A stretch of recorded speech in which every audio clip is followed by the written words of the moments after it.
lisod, dahil gipalit, dahil gipalit nga, sunan, maglalis maghihapon sa salapi, sa kwarta. O, di ba? O, relate. Di ba no? So, ingon ana, nga kita mga kaisunan, makaingon sa God, hindi ay kontinto ang tao. Ako galing makita ang tao nga na ay ako ma-encounter na ako masugatan nga tao nga mayroon na nga, wala naman ko diya ko tabi, kaya wala niya ko bugas. Ay, salamat mo, kaya ako naapagin ko ipalit ang bugas. So, naapagin tao, mas na ba? Ni mo. So, pasalamatan ni mo, pirmi ang Ginoo kay naakay kwarta. So, dili ninyo lalisan ang kwarta. So, ningon diri ang mga kaigsunan sa ningon diri sa 1 Timoteo 6.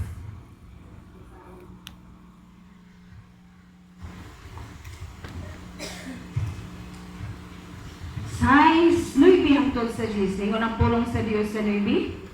Ningon siya. Apan katumbot, madato, mayagom sa tentasyon, og malitag sa dagang mga binuang, og makadaot nga, mga tinguha nga maoy makabadlot sa tao ngadto sa kaalautan o kalaglagan. Kay ang pagkamahigugmaon sa salapi, maoy tinubdan sa tanang pagkadautan. May mga tao nga tungod sa kadako sa ilang tinguha nga masapian, nahimulag Ginoo sa pagtuo o nahiagom sa daghang mga kagul-anay. So tinuod ako kayo no? Oh, di ba dili ito na ko tumutumo? Insakto gyud ang ingon sa balaan nga kasulatan. Kay kung grabe ang imong pagpaningkamot, alaot pod ang imong lawas. Amen? No? So gikinahanglan mga kaigsunan, ingon diri, mga kaigsunan sa tinuod lang, dili man pod dautan ang kanaang mangandoy tag kwarta. Dautan ba di ay? Dili ba yan, no? Ang nahimo na diyang pagkadautan, kung mas ginabaw nimo paghigugma ang salapi kaysa paghigugma sa Dios.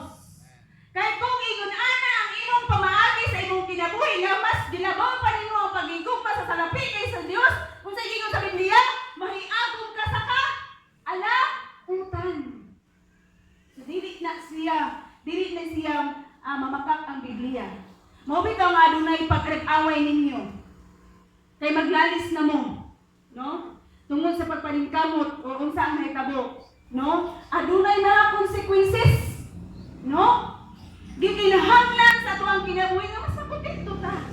Pasalamatan nato nga makapalit patag bugas, makapalit tag sudan, no? Adunay tay mga pangandoy sa tong mga anak nga dili sila makalisod-lisod, hinana ba, no? Pero dili nato buhaton nga mas ato bang kanabang paningkamutan nato ba nga mas masalapianon ta nga minsan dili nato kaya. Ano ba? No? Nga kanaang atong buhaton na lang gyud ang tanan nga bisag makadaot ta sa imong galingon kay buruan nimo paningkamot dili na kay sa imong gawas, ang gabi himuon imong adlaw. So dili na siya maayo. No? So gikinahanglan kung unsa ang gihatag sa imong sa Dios, makontento ka. Pasalamat na lang gyud og maayo sa Dios kung gitagaan kag mga panalangin nga mga pinalangin gyud nga kanaang unsa man sobra-sobra pa sa imong ipangayo. Amen. Pero motuo man ko nga mga kaanakan sa Dios, dili gyud siya unsa man, dili gyud ingon nga pipos ang panugdanan sa mga bulsa. No? So naagi mga sobra kay tungod kay ang tao basta anak sa Dios, kabalo man na siya makontento kung unsa ang naa sa iyahang mga bulsa. Amen? No? Ikaduha nga example mga kaigsunan, sinibitang sa salapi gihapon ta kay hisgot man tag salapi, no? Kana magpautang ka? Pag dili ka magpautang, masuko. Pag magpautang ka, pag maningil ka, ikaw gihapon ang dautan. So, tungod na sa salapi. Amen? Okay. So, og kini pong magtrabaho ka, no? Mo tong giingon ako nga bisag adlaw sa pagsimba, manghinayang ka mo simba, kay tungod kay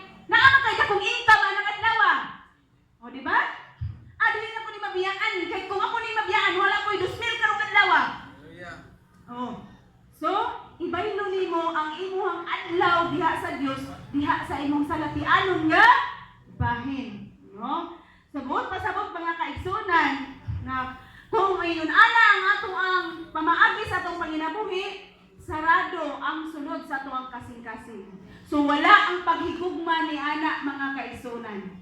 Ano? Amen, amen ba? No? So gikinahanglan pasabot mga kaigsunan nga atong yung palabon, no? Ang paghigugma sa Dios kaysa paghigugma sa salapi. Amen? No? Kung atong palabon ang paghigugma sa Dios, adunay klinaw, hapsay, no? Maayo ang dagan sa inyong kinabuhi.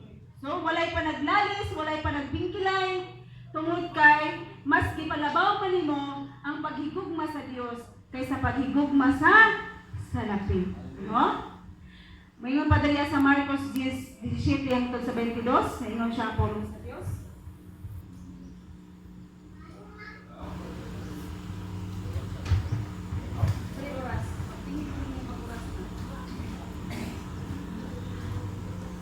Marcos 10.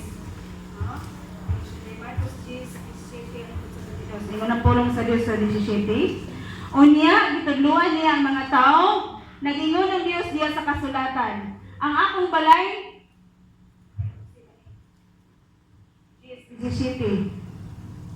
Praise God, hallelujah. Sa diha nga, mulakaw na unta si Jesus, may tao nga midagan nga to kaniya, miluhod sa iyang atubangan o nangutana. Maayong magtutudlo, unsa may kinahanglan na kung buhaton aron madawat ko ang kinabuhing dayon. Nangutana si Jesus kaniya. Nganong mingon ka man na ako maayo? Walay maayo gawas sa Dios.